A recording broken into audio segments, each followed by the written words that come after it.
Hello my friends, this is part 2 in a series of videos on how the positions of planets are determined, and we have learned that they are determined by having 6 pieces of information. They're called the orbital elements, and knowing that the planets travel in an ellipse and how the speed of the planet increases as the planet gets closer to the sun.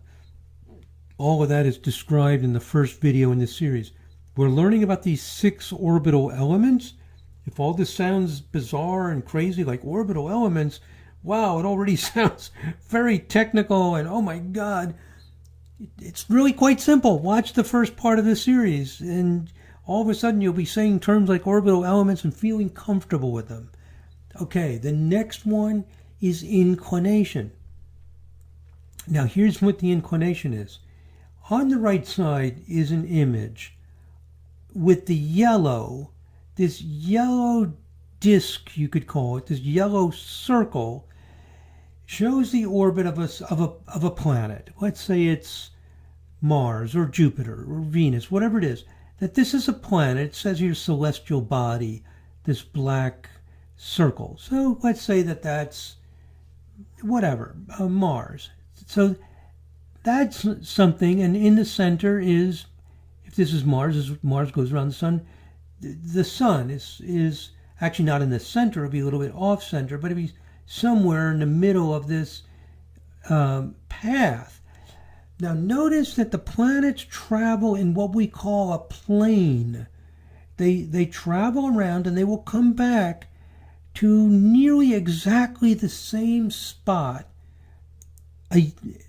after one revolution. So if this was the Earth takes 1 year. 1 year later, the Earth will come back to nearly identically the same spot. Now, over long periods of time, like many hundreds or thousands of years, this moves a little bit. But over just 1 year or 10 years or 100 years, for all intents and purposes, it's come back to the same point. And that slight movement is measured as well. So for now, we can just think of it as coming back to the same spot. Because it's coming back, it's traveling in what we call a plane, like the top of a table, a tabletop, or a piece of paper, a flat surface. So it's traveling in this ellipse in a plane. Now the Earth is also traveling around the sun, but not exactly in the same plane. It has its own plane. Each orbit is tilted to the other orbits a little bit. They're not all exactly in the same plane. So if this is the top of a table where this gray is, and this gray is the path of the Earth, then you have another plane coming up here from Mars. So each planet travels in a plane, and they all have their own plane, and they're all tilted to each other a little bit. The amount of the tilt of the angle between the orbit of each planet relative to the orbit of the Earth is called its inclination, how inclined it is. You can think of it like a seesaw. If the seesaw is even, then there's no inclination. And then as the kids, say you have 2 kids on a seesaw going back and forth, the inclination is changing. So the inclination is the angle of the path of the planet, the plane that planet is traveling in, relative to the plane of the Earth. So the Earth is used as a reference point. And the inclination of the Earth is 0 by definition. So we use the Earth as a reference point. We have to pick some planet. The Earth is the most obvious one. That's where we live. And we look at all the other planets and we see how tilted they are relative to the path of the Earth. And that's called its inclination, usually abbreviated I. So to calculate the positions of planets, to review, we need to know how far away the planet is. That's its semi-major axis. We need to know how round or long and skinny the orbit is, that's its eccentricity, and we need to know its inclination, how close to being the same plane as the path of the Earth it is. And the fourth thing we need to know is where its north node and south node is. And right now we're looking at everything heliocentrically. So again, we see that same image that we looked at in the previous slide, where this celestial body, let's say it's Mars, is inclined maybe 1 degree, maybe 2, 3, 4, 5 degrees, whatever it is. Here the inclination is shown very large to help make it easy to look at. The actual inclination is usually not like that big. It's usually closer, maybe just a few degrees typically. They're usually fairly close. And we can look at it, a table of orbital elements and see what each one is. But for now, let's just learn how planet positions are calculated. So we have this orbit, this yellow plane. This is the path of, say, Mars or any planet. The point where the path of that planet intersects, in other words, crosses the path of the Earth, is called its north node. And the 180 degrees opposite, where that planet comes down and intersects the path of the Earth, is its south node. The path of the Earth is also called the Ecliptic Plane. So another way to say this is that the north node is where the path of the planet intersects the ecliptic plane heading north. North is just defined as the direction where what we call the North Pole is, and where it comes down is the south node. In actual space, there is no north or south. So there's one part of the Earth that we happen to call the North Pole. That's just what we call up. And then there's opposite, and we call the South Pole. Could have been reversed. I mean, there is no north or south in space. So anyway, we have something we call the North Pole just by convention.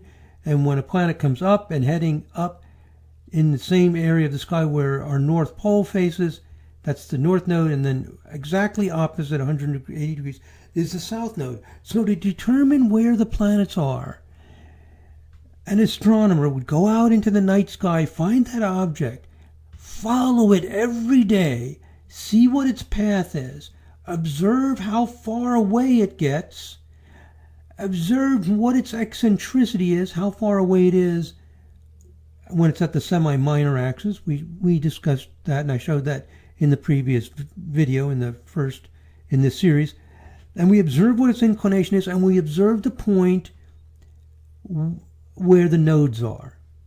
These are the things we need to know to calculate the positions of the planets. Fifth thing is, we need to know in what direction is this ellipse facing. What direction is this semi-major axis? This long direction, this long part of the ellipse, you can think of that as like the direction of the path. Where is this thing? So I've got a blue arrow, by the way. On the previous video, I've got a blue arrow pointing to the north node. And here, same exact image. Whoops. Same exact image. And I've got the arrow. Now we want to know not only where this orbit intersects the ecliptic plane, but what direction is it facing.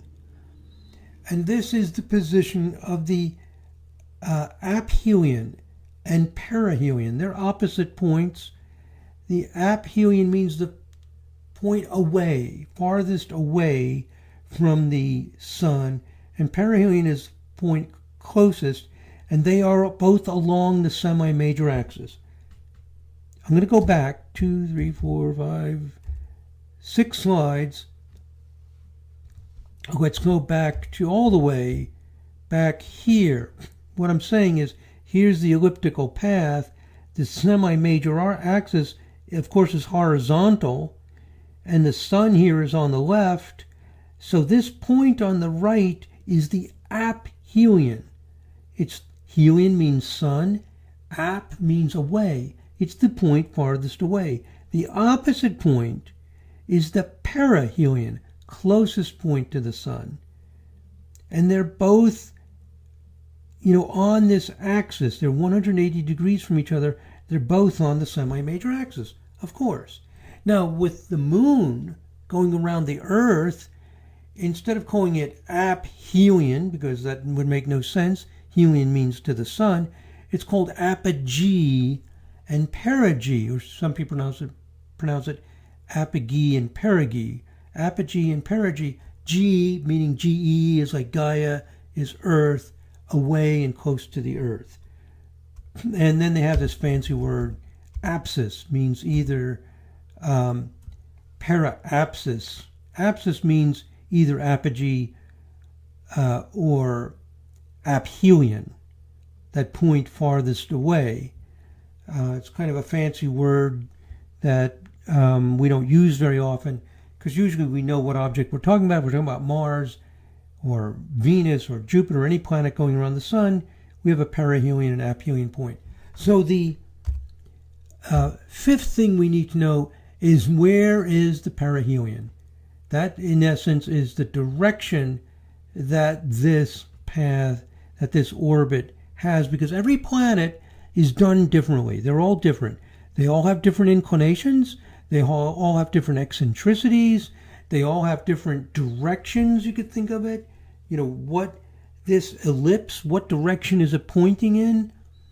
So we need to know where the aphelion and perihelion are. And for the moon, that we call the perigee, would be the closest point. For a planet, again, we call it perihelion.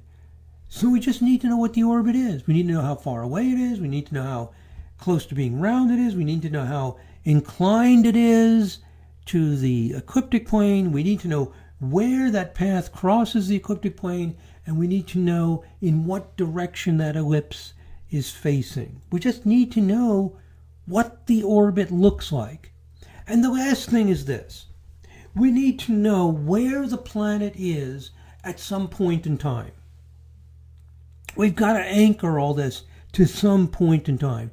So suppose right now, I look at Mars and I say, that's where it is. Or we look at where the Earth is and we say, oh, it's right there, as I have in this image on the right side. It's right there.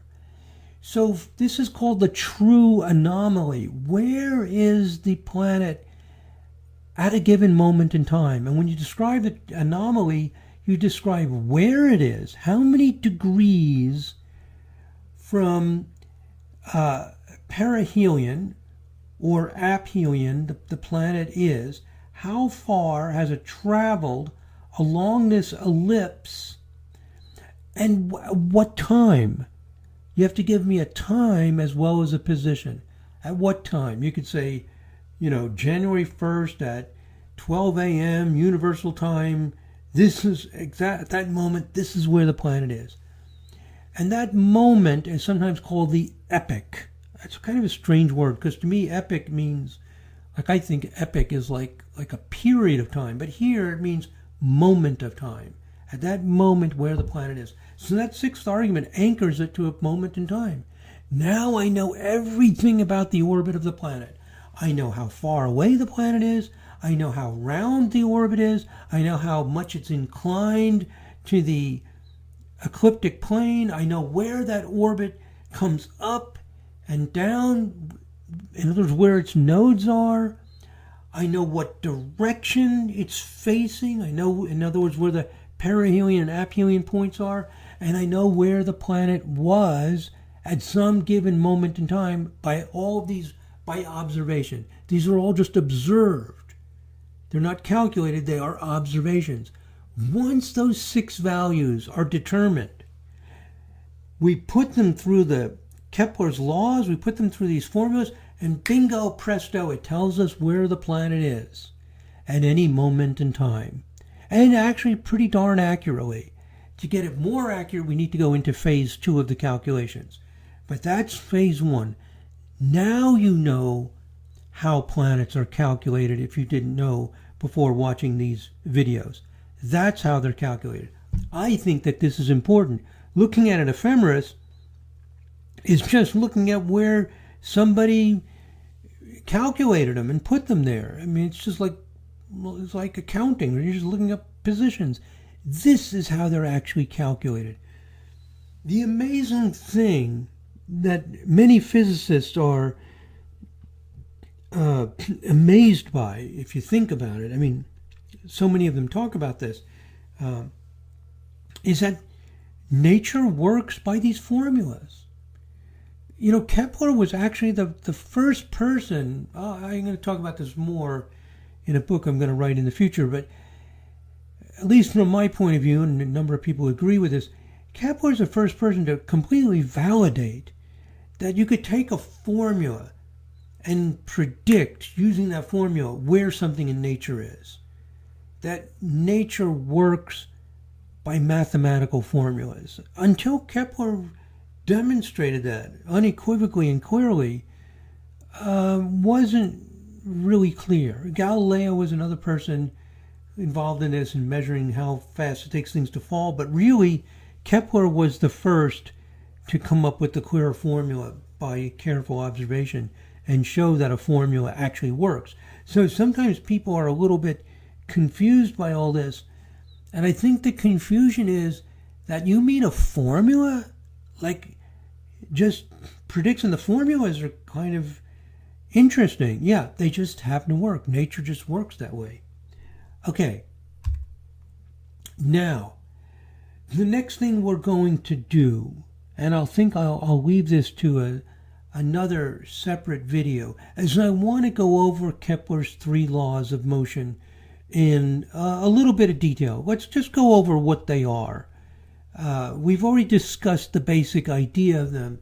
They have to do with the fact that the planets travel in an ellipse, and they get faster as they get closer to the sun, and slower as they get farther away. I want to show you a little bit more detail of exactly what the formulas are and what the 3rd law is. I think it would be nice to get a little more feeling for this. And then, after the next video where we go over these 3 laws of motion, we're going to talk about the 2nd phase of calculation, which is needed to get the planets more precise. Because if you just apply Kepler's laws, they're pretty darn good. I mean, I don't know, but I think it's like within a half a degree or so. They're fairly good. But, you know, we astrologers aren't satisfied with that. We want to know the position really to a second. And you know, the software we develop and other companies develop uses something called the Swiss ephemeris from a group in Switzerland. And the positions for, at least for, say, 20th and 21st century, they're accurate like to a second. I mean, they're super accurate. And you have to get to phase 2. Okay, so the next video, let's learn a little bit more about Kepler's laws. We don't have to, but I think we'll do it. I think it's nice to know about. And then, in the video after that, we will talk about the 2nd phase. And that's where we start learning about the mean node and true node. And I'll describe the additional analysis we've done to show that the true node really is true. Okay, my friends, thank you very much for listening. God bless. Namaste.